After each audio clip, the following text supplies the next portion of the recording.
Mrs. Bitterman, you were telling us about your husband going to see your family. Where was your family at this time? At this time, they were in Berdichev. They lived in Berdichev already.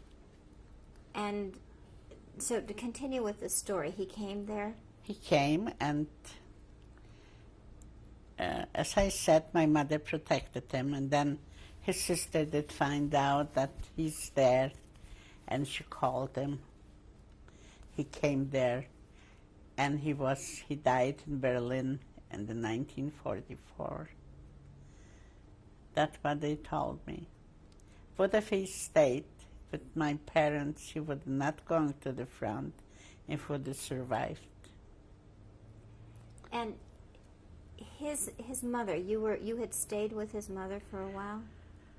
I stayed with his mother, and I stayed with his younger brother, and they were execution style, shut down to a grave of 3,000 people in the ghetto. You saw that, or you heard about it? I was there. While we were, they built a ghetto. While we were in the ghetto, my little girl died in the ghetto. While we were in the ghetto, after my little girl died, I used to go out to work. I washed clothes for some kind of an army outfit. For some reason, I just wanted to go to the Germans to be with them, because they didn't recognize you. To them, you could speak German very well, but if a Ukrainian or a Pole heard one word of German, they told you were a Jude right away. They think German looks like Yiddish, but it's not true. So I find some German people that I wash clothes for them. And first I used to take them into the house. And later on they took me out of the ghetto, and I opened a laundromat, which consisted of one barrel. You call it a ballier. It's made out of wood, and it's a round thing made out of wood.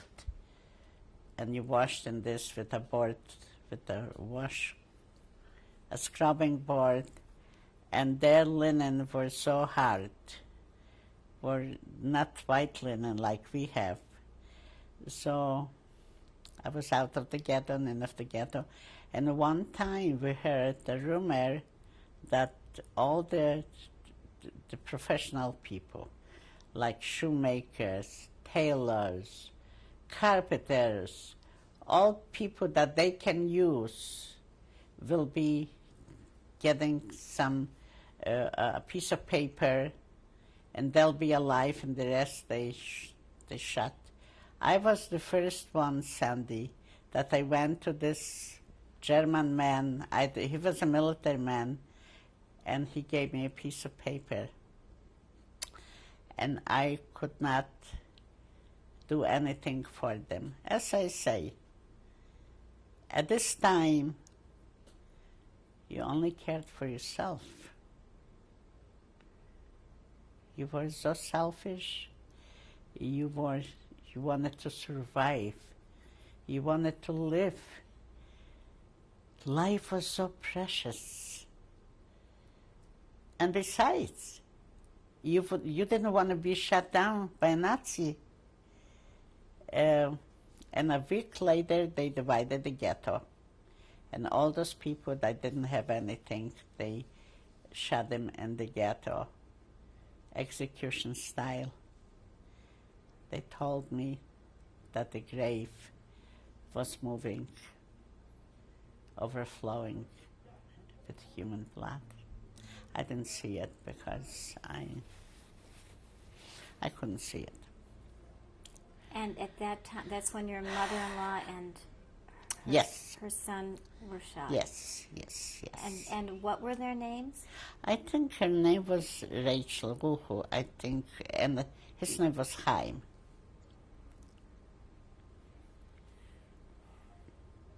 Can you tell me what life was like in the ghetto?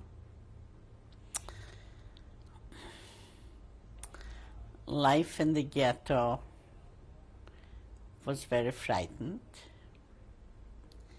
because the people did expect every day something else. Many times I didn't come home. We were hiding above the laundromat. If something was going on at night, we did. We means another girl. Another girl. Who was she? She was a girl from the ghetto. Her name was Feiga Sossen, Feiga Sossen, something like this. Yeah, and we had the laundromat together. Feiga Sossenke. I remember the names. And but the life, there were some people that worked, so the Jewish police took them out. And one day they liquidated the ghetto. They were going to liquidate the ghetto. And this when first I met somebody else, you know. First I met a Ukrainian, and I didn't know him. And I said, could you take me out of the ghetto? I'll give you everything I have. What did I have? My mother-in-law's a few things. And you know, he never came back. He must have died of a heart attack. So what I'm saying is, Sandy, that I put my life in people's hands that I did not know. So one day I met Mr. Kucharewicz, and I said to him in Polish, of course. He was Polish and his wife was a Ukrainian. And I said to him, Mr. Kucharewicz, would you please help me to save my life? You knew me, you knew my husband and his family. I'll give you anything you want that I have in the ghetto. Please take me out of the ghetto. And he said, okay. The next day, it was Yud and Rhein in the ghetto. There was no more Jews in the ghetto. He came to get me. We emptied out my mother-in-law's few things, whatever she had. And I remember he packed it in a burlap bag, big bag, and he could really, after he had those things, turn me over to the Gestapo, for sure. But he didn't. That's why I say that God was with me all the time and led me the right ways. He took me home. They lived under the city, and he hit me in the basement, and they were killing Jews in Dubna at this time. They were always killing Jews, always. And I was there like for 3 days, and I told them, I said, they brought me food, and I said, Mr. Kucharewicz, please take me away from here, because this is not a place for me. I'm not safe, and you are not safe. If they'll find out, they might kill you too. He hired a horse and wagon with a man, probably Ukrainian, and they dressed me up in a native Polish costume, and his wife gave me her birth certificate, and she was 40 years of age at this time, twice my age. And we sat down on the wagon, and we were driving, and he said, if anybody stops us, you are my wife. And we were riding through cities, neighbor cities. They were all boarded up with plywood, saying Juden rein. Juden rein. And we were riding all day long until we came to a stop. And he said, this is it. I'm going to leave you here. God be with you. He took away the birth certificate that his wife gave me, and they left. They left me at a time. It was not evening, it was like here now, like 7:30 in the evening. It was light, but it wasn't too light, it wasn't too dark. And I don't know, I had tons of clothes, and I schlepped along. I had a cross, and I have Jesus in my suitcase, and I had a lot of stuff. And he left me, they left, and here I am. I must have been 22 years of age, standing in a place, in a completely unknown place. I didn't know where I am and what I'm going to do. So the first thing I did, I opened the barn door and I walked in and I lied down and I slept the night through. I figured when wars come to wars, they will shoot me, so I won't even know. But this did not happen. In the morning, I opened up the door. I'm looking around. Nobody's around, but some German soldiers. I figured this is good. It's better than to have the Ukrainians, you know. They could turn you in right away. Said I'm not so mad at the Germans like at the Poles and the Ukrainians. They have a lot of blood on their hands. And I know it, I saw it. So going back to the German soldiers, I went over there and I spoke to them in German. I speak German very well. And I said, where am I? What is here? You have to have an alibi. I'm from the Black Forest and the Russians came in and I can't go back and they're going to kill me and, you know. And they told me that this is a borderline between one state and another, and the Ukrainian. And I heard of the city. I was never there. And I said to them, would you please let me cross the border? I'm so tired. I'm looking for work. They didn't suspect you. They didn't know what's going on. And I crossed the border. They let me. And I saw a sign, a big sign that they're working there. I went into this office and I found a job. And I went into I rented myself a room. And you know what?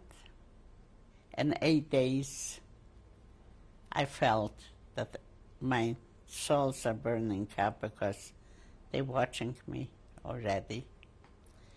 The detectives, the spies. That's all they did is look for Jews, you know. They were so preoccupied to point out the Jews to the Nazis. They were more interested in the Jews than the Nazis. Because if they wouldn't point out a Jewish person, the Nazis don't know what a Jew looks like unless you are in the camps. Where were you at this time? In Tarnopol. And when was this? Oh, I must say it was already 42. It was 42. 39, 42. I was already 24. and still running, still fighting for my existence. So I've seen right then and there that I have to run. I went into this, he was an engineer, and I told him my aunt is sick. And could he give me a recommendation paper so I can work somewhere else? He didn't mean no harm. He gave it to me without any questions. And here I am running. I go to the train station, and I don't know where I am going. I don't know the name of the next city. I know nothing. I stopped, I bought a ticket, and I went on the railroad station, and I came in. But one thing, I was never undernourished. I was never dirty. I was always dressed up in nice clothes. And I don't remember where I got them from. And they never could tell me that I'm a runaway or a refugee or a deserter, you know. And I'm going into the train and sitting down. And I don't know where I'm going. I don't know the next city. So a young woman picked herself up, looked me over, and said to me, "Where are you going?" And I said, "Where are you going?" And she mentioned the city, and I said, "What a coincidence. I'm going to the same city that you are going." And she probably suspected me, but she couldn't do a thing. When we came to that city, I never went out through the front. I went through the back, and I remained on the back. And from over there, I found a job. I've seen this. What was that city? Khodorov. It's in the same vicinity like Lvov, Galicia. And I looked around, and I saw also a German firm. I went in, and I spoke German. It was a civilian, and he was so nice to me. "What would you like?" And I told him the same story. "I'm looking for work, and I cannot go home. The Russians will kill me, you know. You have to tell him something." And he said to me, "Would you like to cook for some people?" And I said, "Of course, I would love to cook." So it was a bridge firm. They were building bridges, and the villagers used to come from the villages for the whole week. They used to work and stay in the barracks, and they used to eat in the barracks, you know, and there was a cook. I think his name was Ernst, but I don't remember the second name. And I said, "Yes, this would be nice."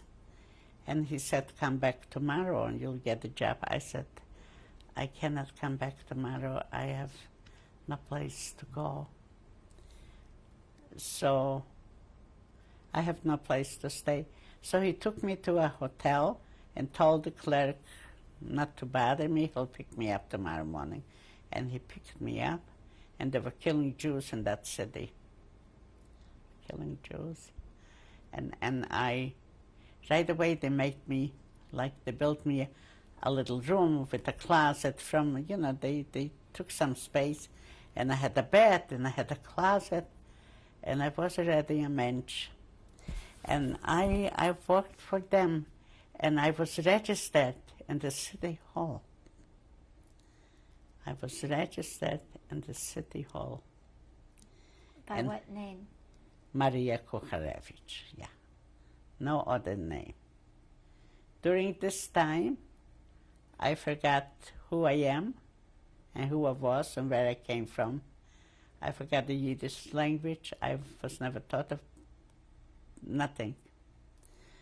And I used to go out into the city. They used to get coupons, rations, and I used to shop for them and was very happy.